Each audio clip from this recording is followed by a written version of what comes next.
Here's a hot take. USC's #1 ranked recruiting class. It should be better than it currently is.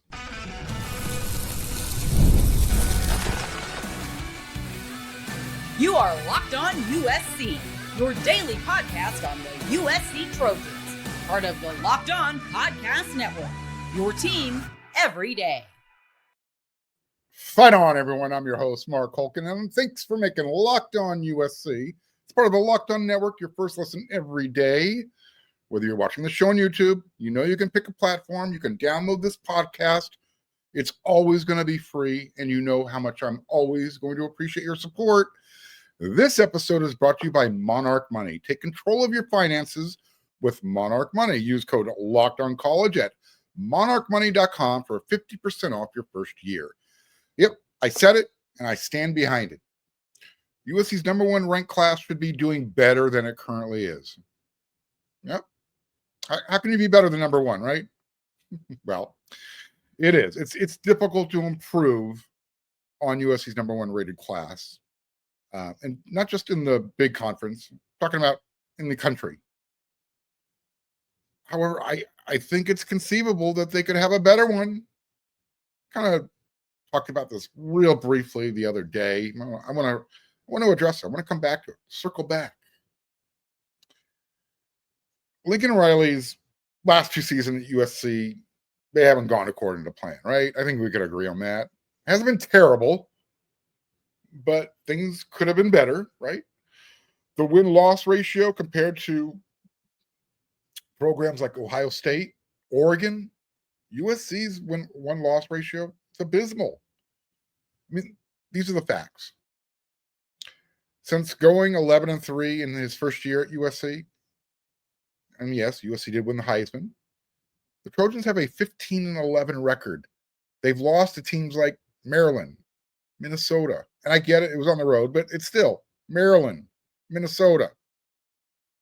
But still, even with USC putting up mediocre results on the field, it's not stopping them. It hasn't prevented them from getting the best recruits, not just in California on the West Coast, in the country, picking USC over those 2 programs that I just mentioned. I picked Ohio State and Oregon for comparison because USC's coaching staff, they've been picking on those 2 programs a lot during this recruiting cycle. So far, USC has flipped a couple of recruits away from Oregon, elite blue chip recruits, including one of the many elite quarterbacks that the Ducks have whiffed on so far. That would be Jonas Williams. He was once committed to Oregon. He's now committed to USC. And then, don't forget Tom Tapuli. Also, same thing. He was committed to Oregon. Now he lives at USC. Coach Riley, Chad Bowden, USC's general manager, they've been making life miserable for Buckeye Nation. I talked about just 2 players that USC took away from Oregon. And since then, that whole house of cards has been crumbling. But take a look at what USC's done to Ohio State so far this recruiting cycle. I mean, let me remind everybody, friend of the show, Sean Olson, running back, the best one out of the state of Ohio. He's committed to USC. Elbert Hill, not just the #1 cornerback in the state, the Buckeye State. He's considered like the #1 cornerback, top 5 cornerback in the country. There is absolutely zero reason why he's not committed to Ohio State, but he's committed to USC. And then we know USC wasn't taking no for an answer when it came to the whole Luke Wafel recruitment. So there you go.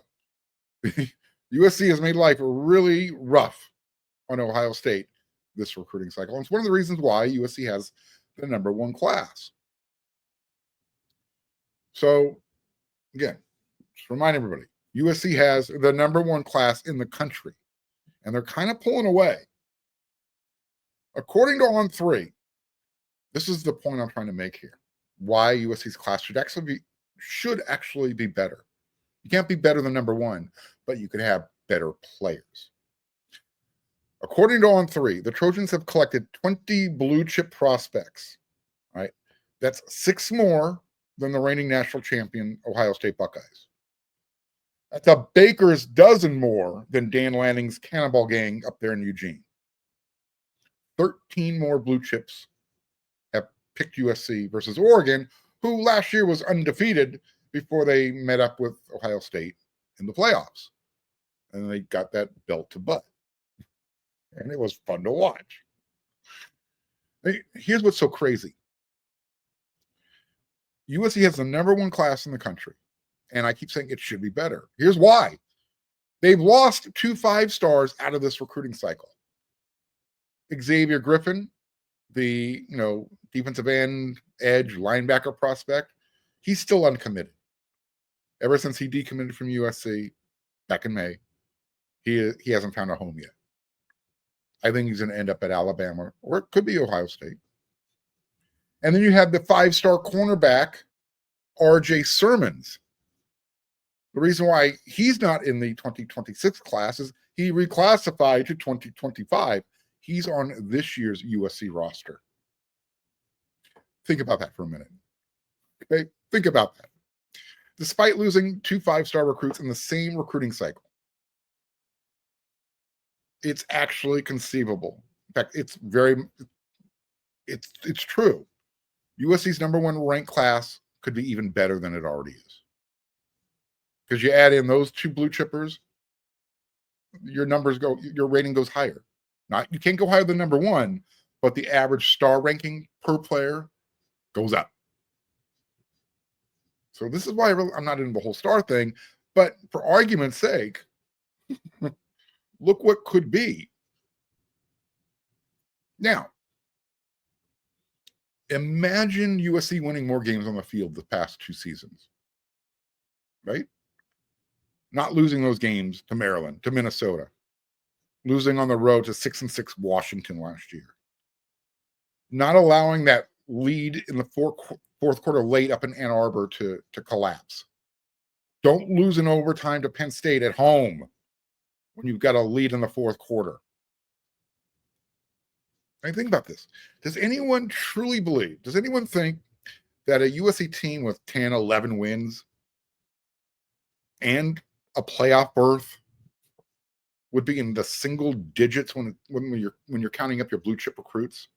Because that's where Oregon is right now. Of course that wouldn't happen. Because that's not how things work around at USC when they're focused, when they're winning, when they're showing everybody how much they care, which they've been doing this recruiting cycle. And that winning, regardless of the cost, it's not going to be an obstacle. When I say regardless of the cost, we know USC's out there spending. They're being creative with NIL, with the upcoming revenue sharing, which we're going to talk about in the third segment. So yeah, USC, they already have the #1 class. Whether or not they hold on to that #1 ranking top spot, it's not the point. Doesn't matter. When those final votes are tabulated, it's not going to matter. What matters is this. The Trojans are bringing in players who are considered good enough to be called blue chip elite prospects, right? And USC isn't playing elite football on the field right now. They're close. They show they're capable of competing and playing with anybody, but they're also capable of giving away games that they shouldn't be giving away. So just imagine the winning on the field matches up now with the way they're recruiting. Because if that happens, USC's recruiting classes are just going to continue to get better and better and better. Especially if those prospects, the best ones on the West Coast, can start getting the respect they deserve from those scouting services. I'm talking about Tom Tupui being vastly underrated despite how good he is, how dominant he is on the field, playing in the best league in the country. So, yeah, I know I'm kind of, splitting hairs here, but I'm just trying to prove a point. USC's #1 class could actually be better. If they could hold on to those 5 stars, If they could stop them, if they could stop one from decommitting because they wanted to take more official visits, and if they could have kept the other one in the 2026 class instead of allowing him, sarcasm dripping here, to join USC's 2025 roster, be part of the program. Disagree with me? Should I not die on this hill? I'm going to. I'm going to stand here. Prove me wrong. You can't. So here's somebody asked the question, Mark, is it possible that USC would bring Xavier Griffin back if he wanted to come back and be a part of this class?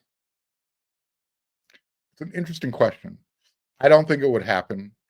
I think just on principle alone, Chad Bowden, Lincoln Riley would say, no, you know what? We have the standard.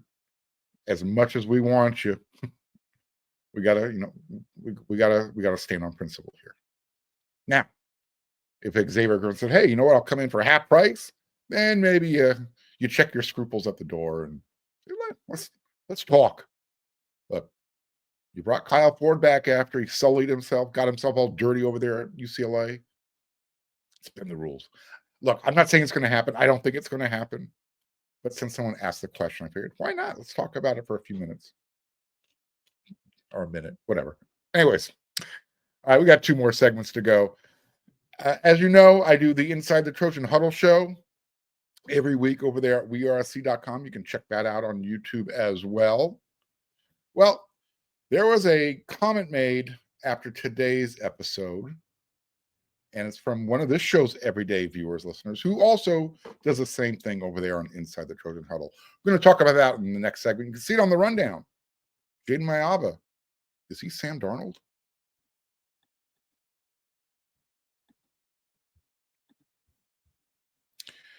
Guys, I know you've heard of Viagra, Cialis. Maybe you've even tried them both, one or the other.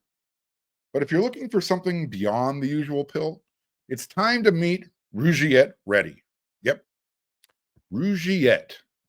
Rougiette Ready is a next-generation prescription treatment designed to amplify arousal in the brain and boost blood flow. You know exactly where you want that boost, right? Unlike the usual pills that can take hours, Rougiette's 3-in-1 formula dissolves under your tongue, and it kicks in fast, on average 15 minutes or less. And the effects can last up to 36 hours, so you can stay confident and in total control when the moment is right. If traditional options haven't worked, Rougiette's might be the answer for you. With over 150,000 men having already made the switch to Rougiette. You'll love it that it's completely online. Rougiette connects you with a board-certified doctor and ships your treatment discreetly to your front door. Head to rougiette.com/LockedOnCollege and use code LockedOnCollege to get 15% off today. That's RUGIET like Tom.com/LockedOnCollege and use promo code LockedOnCollege for 15% off. Individual results may vary with prescription treatment. Compounded drugs are permitted to be prescribed under federal law, but are not FDA approved and do not undergo FDA safety effectiveness or manufacturing review. Please visit the Rougiette website for full safety information. Is Jayden Maiava the second coming of Sam Darnold? I think everyone agrees. Jayden Maiava has all of the necessary tools to be a great quarterback at USC. 6'4", 225 pounds. He's got a live arm. He also has the ability to pick up yards with his legs. Apparently, we didn't see a lot of that last year because Coach Riley kept it under wraps. He was rehabbing an injury. Okay. Now he's supposed to be 100% healthy. So he's got the ability to pick up yards with his legs. Sam Darnold, 6'3", 220 pounds, also has a live arm, has the wheels to pick up yards on the ground as well. So that's not where the comparison stops when we're talking about, the physical tools. We're also going to, let's compare the way they play the game between the years. Risk-taking, decision-making. Well, Both appear to be risk takers. Right? No risk it, no biscuit. Here's another way of putting it. They're both turnover prone. Sam's gotten better in the NFL, but at USC, yeah, he was a turnover machine. I talked about one of the show's everyday listeners, viewers, HR Picking Stuff. Again, does the same thing over there at Inside the Trojan Huddle, watches the show weekly. I'm not sure how he brought up the comment in the conversation, how the conversation started in the comment section. Nevertheless, because I don't think we've mentioned Jayden's name on the show. If we did, I wasn't paying that close attention, so I apologize. Anyways, HR Picking Stuff brought up some stats that reminded me that Sam was really good, but he also put, USC that the 2 years that he was playing quarterback, he put the team in some bad spots. Remember that game in his first year of action against Utah? Oof, USC should have won that game. I'm not saying that's why USC lost the game, but he played a huge role in why USC left that stadium, Salt Lake City, with an L. So here's the stat that was brought up. In 2 seasons, Sam Darnold had 22 interceptions at USC, an average of 11 per season, and he lost 14 fumbles. He actually fumbled it 20 times. USC lost 14 of those. So, yeah, he's kind of a turnover machine. That didn't stop Sam from getting drafted round 1, 3rd overall, because of his ability. Because of, I guess you would call him a gamer. He kind of like Jayden Maiava. You remember how he showed up at the end of that Texas A&M game? The Las Vegas Bowl? Led the team back? Makes you think of that, the USC versus Penn State Rose Bowl game. Sam was electric. So far, Jayden, 28 touchdowns, 16 interceptions during his time at UNLV and USC. 17-10 at UNLV, 17 touchdowns, 10 interceptions. Last year at USC, in the 4 games he played, 11 touchdowns, 6 interceptions. I was too lazy to look up the fumble stats. I don't care. I'm way more concerned about his touchdown to interception ratio. It's not even 2-1. So I started to, I asked Grok over there on X, Twitter, said, what is considered a good touchdown to interception ratio for a college quarterback? Here were the descriptions, the definitions, the breakdown. 1-1 or 2-1. Okay, touchdown to interception. 1-1 or 2-1 is considered average. 15 touchdowns, 10 to 15 interceptions, is considered, common for average starters, particularly in, less pass-heavy systems or, those younger quarterbacks who are still developing. Here's the thing. We know USC leans to the pass-heavy side of the equation. So statistically, Jayden Maiava isn't doing well when it comes to that touchdown to interception ratio. If you want to be slotted into the good above average category, that would be, here's where you get 2-1 ratio. 3-1 is actually where you want to be. So that's where you have 24 touchdowns, 8 to 12 interceptions. 24 and 8, that's a great 3-1 ratio. And that's typical for starting quarterbacks at Power 5 programs. That now you're starting to step into showing more efficiency, better decision making. We know Coach Riley this offseason. He has publicly spoken about this. He wants to trim some of Jayden Maiava's fat from his game. And when he's not talking about physical fat. Talk about some of that gray matter, the decision making. Got to get better. He definitely wants to get him into that 3-1 category. Definitely wants to get him in a higher category than 3-1. You want Jayden Maiava in the elite to outstanding category. That's where you're 3-1 or better. So 30 touchdowns, 10 interceptions. Those are good numbers. It's a good ratio. That's often what you see in those top-tier college quarterbacks, especially the ones who are in consideration, for postseason awards. High draft picks in the NFL. Let me put Sam and Jayden's numbers into context for everybody. Okay. And I know Jayden is following Miller Moss. He's with Miller, but they were following Caleb Williams. Caleb Williams' touchdown to interception ratio at USC over his 2 years, 72 touchdowns, 10 interceptions. That's 7.2 to 1. That is above elite. I mean, 72 passing touchdowns, 10 interceptions over 26 games. And most of that happened in his second year at USC, when I think he was trying to do too much. At USC, especially with Lincoln Riley as the coach, even without Coach Riley, USC has had elite quarterback play. You know about Carson Palmer, Matt Leinart. You can go back throughout the years, further back. I'm really hoping that USC uses its run game more effectively, more efficiently in 2025. And that includes using Jayden Maiava the same way USC used Caleb and Sam before him. Use that athleticism. Everything doesn't have to be a pass. Keep the defense honest. Make them respect his running ability. Because if they do that, that's going to help his passing game, especially when they go play action. Just freezing that secondary defender, that linebacker for that split second gives you that much of an advantage in the passing game.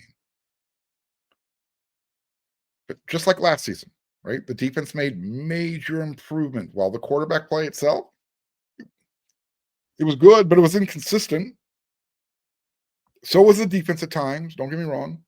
I'm not trying to put all the blame on the offense. Although, if you watch the show enough, you know that's where I thought the problem was last year, because the defense made such significant strides. But the defense, when they were inconsistent, that had more to do about depth, not having enough guys.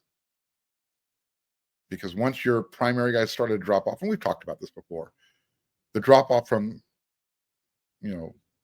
starter to backup, it wasn't too significant, but it was significant enough. Quarterback depth at USC, that's not an issue. It never has been. So is Jayden Maiava kind of like Sam Darnold? Are they the same? Is that going to be good enough to get the job done in 2025? Let me know. Hit me up in the comments section. Thank you, HR Picking Stuff. Love that. Love that stat. And I like the comparison because it's true. I can see where Jayden Maiava and Sam Darnold are talked about in the same conversation. Now, if Jayden has a great second season, drafted in the first round, great, right? That means he improved his game. Also, I saw Half-Breed over there at Inside the Trojan Huddle. Appreciate the love, man. Really do. Thank you so much. All right. Got one more segment to go here on Locked On USC. And yeah, guess what? The NCAA said USC can have 105 scholarship players. No, this is not payback for all the sanctions. However, there are new rules coming into play here. Talk about that next. Ever wish managing your money felt easier? Well, with Monarch Money, it can. Whether you're growing your savings, you want to plan a big purchase, Monarch Money puts you in the driver's seat. It's like having your own personal chief financial officer. It's going to give you full visibility, total control over your finances. Monarch Money is more than just a budgeting app. It's a complete financial command center. You can track all of your accounts, all of your investments, all of your spending. Do it in one place. So in addition to managing your money, you're also building some wealth. My biggest challenge is managing my spending habits. Monarch Money makes that so much easier. If I can afford my own personal CFO, so can you. So should you. Take control of your finances with Monarch Money. Use code LOCKEDONCollege at monarchmoney.com, and you're going to get 50% off your first year. That's monarchmoney.com, code LOCKEDONCollege for half off your first year.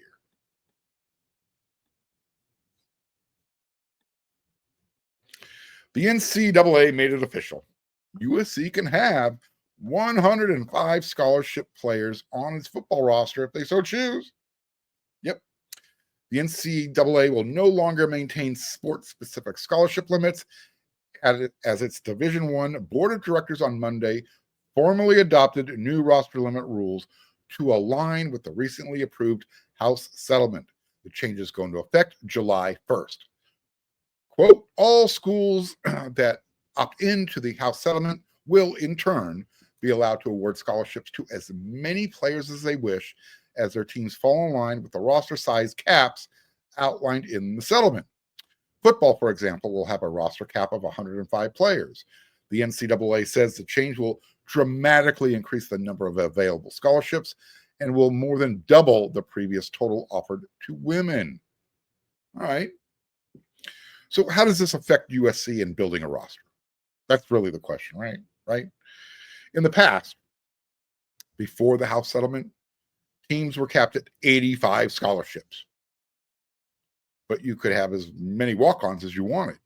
So theoretically, you could have 150 guys on your roster. And, walk-ons, you can get creative with financial assistance. This is kind of a way of just streamlining everything. Right now, if you're a walk-on at USC or any program, you're going to get grandfathered in. But I think going forward, if I understand these rules correctly, once the cap goes into effect and all the walk-ons have worked through their eligibility, there's going to be no more walk-ons. That whole paradigm, it's done. It's gone. It's over. Now, this is, I think, one of the reasons why USC has been recruiting so aggressively this cycle. They're getting their roster set up. I think the biggest benefactors at USC, football is going to be able to take full advantage of this, but it's those non-revenue sports. Think USC baseball, track and field. USC baseball, blue blood, just like their football program. 12 national championships, more than anybody else in the country. Last time they won was 1998. Anyways, baseball, up until, this House settlement ruling, USC was only allowed to give out 11.7 scholarships on the entire roster. You had to split 11.7. 11 and 3/4, I guess, is really what it was. Amongst, 40 guys on the roster? Now everybody's going to get one. Track and field just won the national championship. By the way, head coach Quincy Watts, he was also just named National Coach of the Year. Fight on. He now has more to offer. Forget just saying, hey, here, look, national champion. You want a scholarship? Get a full ride now. You don't have to get creative with finding a way to get you on the squad.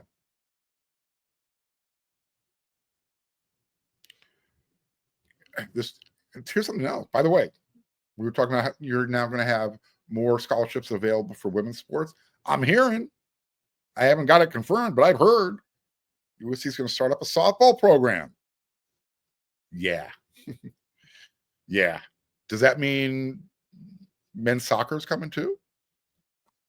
USC is a great location to fill both of those types of sports, and they don't have to go very far. Look, as far as football, by the way, 66 days left until USC kicks off against Missouri State. Thought I forgot, huh? Didn't. 66 more days. Right on.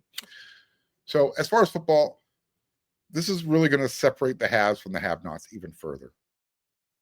Not every school is going to be able to pay for 105 scholarships. I mean, think about this. Right now, I think Washington State, I think they're dropping their track and field program. That sucks. So schools like Wazoo, Oregon State, they have to decide, do we invest in more football scholarships And in order to do that, do we have to cut other sports? This is the dilemma. This is where we're going with college athletics. It's a business now. It's always been a business, but now you're seeing the decisions and you're seeing actual, stuff that takes place behind the scenes taking place right in front of your eyes. This is where they say, you might like a hot dog, you might like a sausage. You don't want to see how it's made. This is how you make the sausage. All right. That's it for this episode of Locked On USC. I'll be back again tomorrow. Again, we do this 5 times a week. So when you're done making Locked On USC your first listen, don't forget the portal show. If you got questions about recruiting, it's not necessarily about USC. Brian Smith will get you covered over there at the portal. Check that out on YouTube. It's part of the Locked On Network. You got to check out the new Inside the Trojan Huddle show this week. That's up and running for you. Another free show. And then when you're all done with that, get on over there to wearec.com. Lots of good written content. So until then, everyone, you know what to do.